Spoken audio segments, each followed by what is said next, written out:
मुल्क भर में शदीद गर्मी पड़ रही है। आज दादू और मोइंजोदड़ो में पारा 50 डिग्री से ऊपर जाने की पेशगोई है। सक्खर और नवाबशाह में शहरी 48 डिग्री की गर्मी में झुलसेंगे। पंजाब के जनूबी और वस्ती अजला में हीट वेव, बहावलपुर में 47, लाहौर समेत कई अजला में 44 डिग्री या इससे ज़्यादा रहने का इम्कान। पेशावर में 41, इस्लामाबाद 40, कराची में 37 डिग्री रहने की पेशगोई। शदीद नमी के बाद गर्मी का एहसास 4 से 6 डिग्री ज़्यादा होगा। इसराइल ने आलमी अदालत इंसाफ का फौरी जंग रोकने का हुक्म हवा में उड़ा दिया। मजलूम फ़लस्तीनियों पर वहशियाना हमले जारी। गजा में इसराइली जारहियत के खिलाफ हमास की मज़ाहमत। जबालिया की सुरंग में घुसने वाले इसराइली फ़ौजियों पर हमला। हमास का कई इसराइली फ़ौजी हलाक और ज़ख्मी करने और एक फ़ौजी को कैदी बनाने का दावा। इसराइल की किसी फ़ौजी की गिरफ्तारी की तरदीद।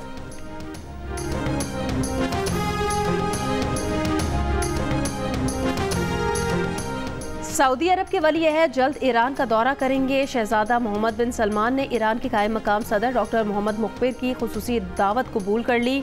सऊदी वली अहद ने ईरान के कायम मकाम सदर को ताज़ियत का टेलीफोन किया था। बाहमी रवाबित और इलाकाई मसाइल पर गुफ्तगू की थी। रहीमिया खान में कौमी शाहरा पर इकबालाबाद के करीब मिनी ऑयल टैंकर को आग लग गई। ड्राइवर समेत 3 अफराद जख्मी। हादसे के बायस कौमी शाहरा पर एक तरफा ट्रैफिक को रोक दिया गया। पुलिस का दावा है कि आग टैंकर से ऑयल चोरी करते हुए लगी।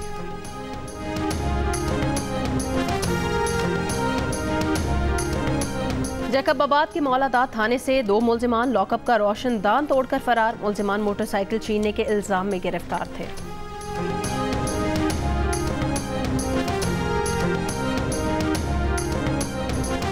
इंग्लैंड ने पाकिस्तान को दूसरे T20 में 23 रन से हरा दिया। जॉश बटलर के 84 रन की बदौलत इंग्लैंड ने 7 विकेट पर 183 रन बनाए। शाहीन ने 3, इमाद और हारिस रऊफ ने 2-2 विकेटें हासिल की। जवाब में पाकिस्तान टीम 160 रन बनाकर आउट हो गई। फ़खर जमान 45 रन बनाकर नुमाया रहे। पाकिस्तान के 6 बैटर्स डबल फिगर्स में दाखिल ना हो सके।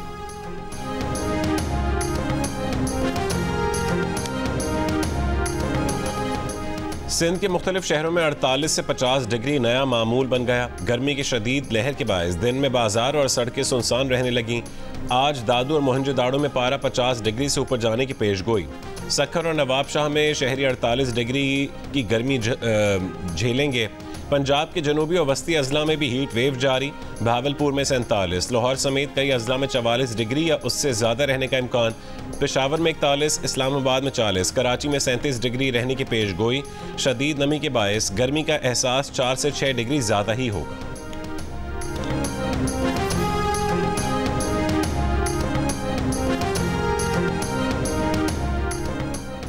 मुत्तहिदा अरब अमारात और सऊदी अरब की पाकिस्तान में सरमायाकारी SIFC के जरिए होगी। अमारात ने $10 अरब की सरमायाकारी का ऐलान कर दिया। सऊदी वली अहद सरमायाकारी के लिए मुकम्मल तैयार है। वज़ीर आज़म शहबाज शरीफ का SIFC इजलास में खिताब। कहा SIFC सिर्फ फौजी अफसरान पर मुश्तमिल नहीं, इसमें वज़रा और वज़ीर आज़म भी शामिल हैं।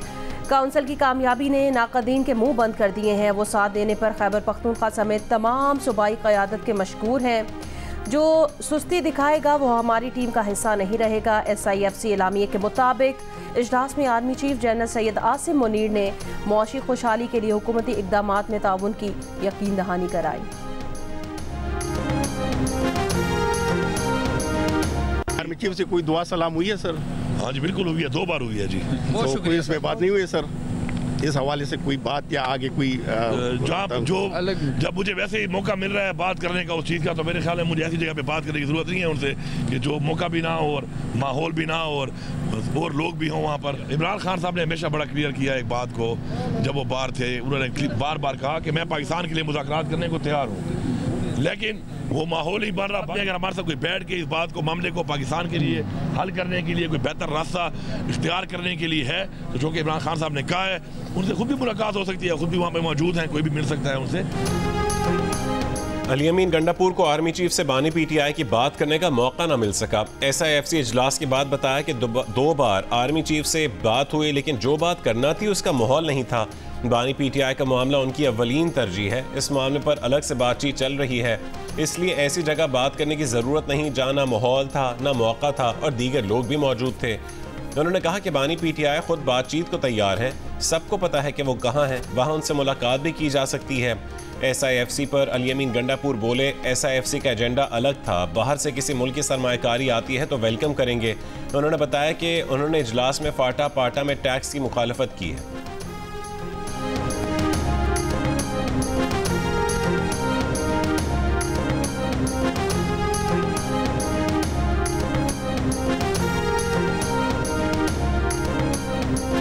मेरे भाई अली अमीन गंडापुर जो मेरे साथ तशरीफ़ फरमा थे, उन्होंने भी अपने सूबे के बिहाफ पे भी मुकम्मल यकीन दहानी कराई कि हम ताउन भी करेंगे, और उन्होंने इस बात को तस्लीम किया कि हमारे मसाइल मौजूद हैं और मजबूरियाँ भी होती हैं और बात भी कई दफ़ा करनी पड़ती है मजबूरियों के तहत, मगर हम SIFC से बाहर नहीं हैं। हम SIFC पर एतमाद का इजहार करते हैं, SIFC को मानते हैं। मेरे भाई अली अमीन गंडापुर ने वफाक को मुकम्मल ताउन की यकीन दहानी कराई। हम 6 घंटे साथ बैठे। अली अमीन गंडापुर से बहुत खुशगवार माहौल में गपशप हुई। वफाकी वज़ीर इत्तलात अताउल्लाह तारड़ की सहाफ़ियों से गुफ्तगू। कहा अली अमीन गंडापुर ने SIFC की अहमियत को माना।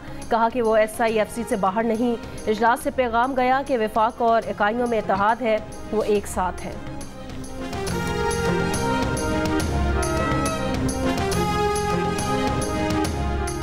महाज़ाराई के खात्मे और अदलिया से मुतालिक उमूर के हल के लिए मुज़ाकरात शुरू हो गए। रहनुमा नून लीग राना सनाउल्लाह का इंकशाफ। जियो न्यूज़ के प्रोग्राम नया पाकिस्तान में गुफ्तगू करते हुए उन्होंने कहा है कि वज़ीर आज़म और पूरी पार्टी लीडरशिप को अदलिया से मुतालिक मामलात पर तशवीश है। मामले को हल करने के लिए जो कोशिशें हो रही हैं वो मंतकी अंजाम से पहले बल्कि मंतकी अंजाम के बाद भी मंजर आम पर नहीं आएंगी। एक सवाल पर राना सनाउल्लाह ने कहा है कि बानी PTI जैसी नफरत अंगेज सियासत कर रहे हैं, उस पर उनके खिलाफ नए केसेस बने न बने उनकी हौसला शिकनी ज़रूर होनी चाहिए। एक और सवाल पर वज़ीर दाखिला ने कहा कि वज़ारत दाखिला मोहसिन नकवी को मुबारक हो, वो दोबारा वज़ीर दाखिला बनने नहीं जा रहे।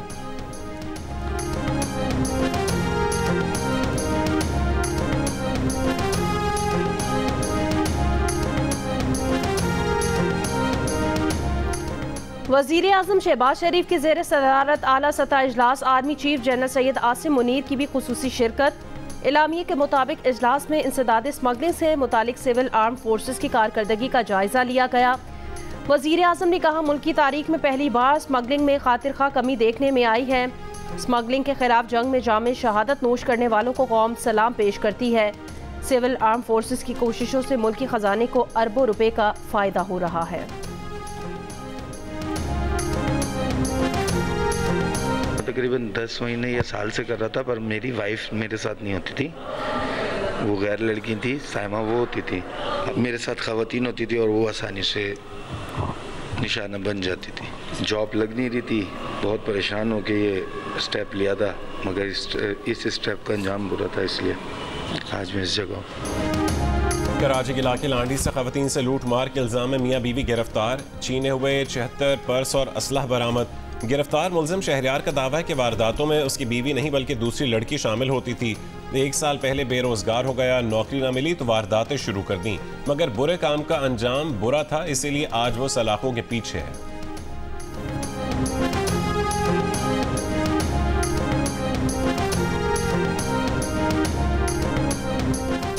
कराची के इलाके मलीर जफर टाउन में शहरियों का बिजली की बंदिश के खिलाफ एहतजाज। गाड़ियों पर पथराव, पुलिस का लाठी चार्ज, हवाई फायरिंग, मुजाहिरीन का मुंतशिर करके सड़क खुलवा दी।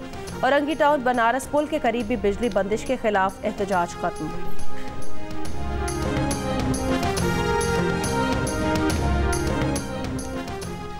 के इलेक्ट्रिक ने 9 अरब 20 करोड़ रुपए के बिलों की अदायगी के लिए सेक्रेटरी खजाना और सेक्रेटरी तवानाई सिंध और मेयर कराची मुर्तज़ा वहाब को खत लिख दिया।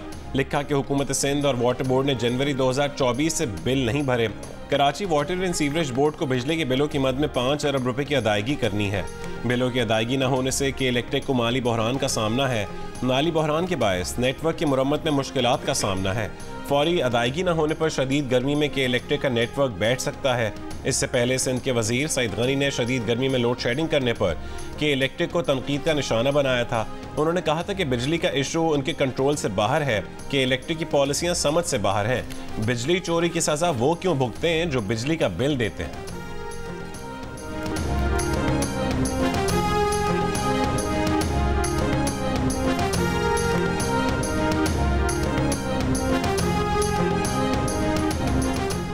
हज के लिए नुस्ख कार्ड रखना लाजिम करार। सऊदी वजारत हज और उम्रा के मुताबिक बैरून मुल्क से आया आज़मीन को नुस्ख कार्ड हज मिशन फराहम करेंगे। नुस्ख कार्ड के बगैर हज करना गैर कानूनी होगा। बगैर हज परमिट मक्का चेक पोस्ट से दाखिल होने पर भी पाबंदी आयद। हुदूदुल हरम के इर्द गिर्द सिक्योरिटी फोर्सेस तैनात कर दी गई। गैर कानूनी तौर पर दाखिल होने वालों पर जुर्माने और कैद की सजा होगी।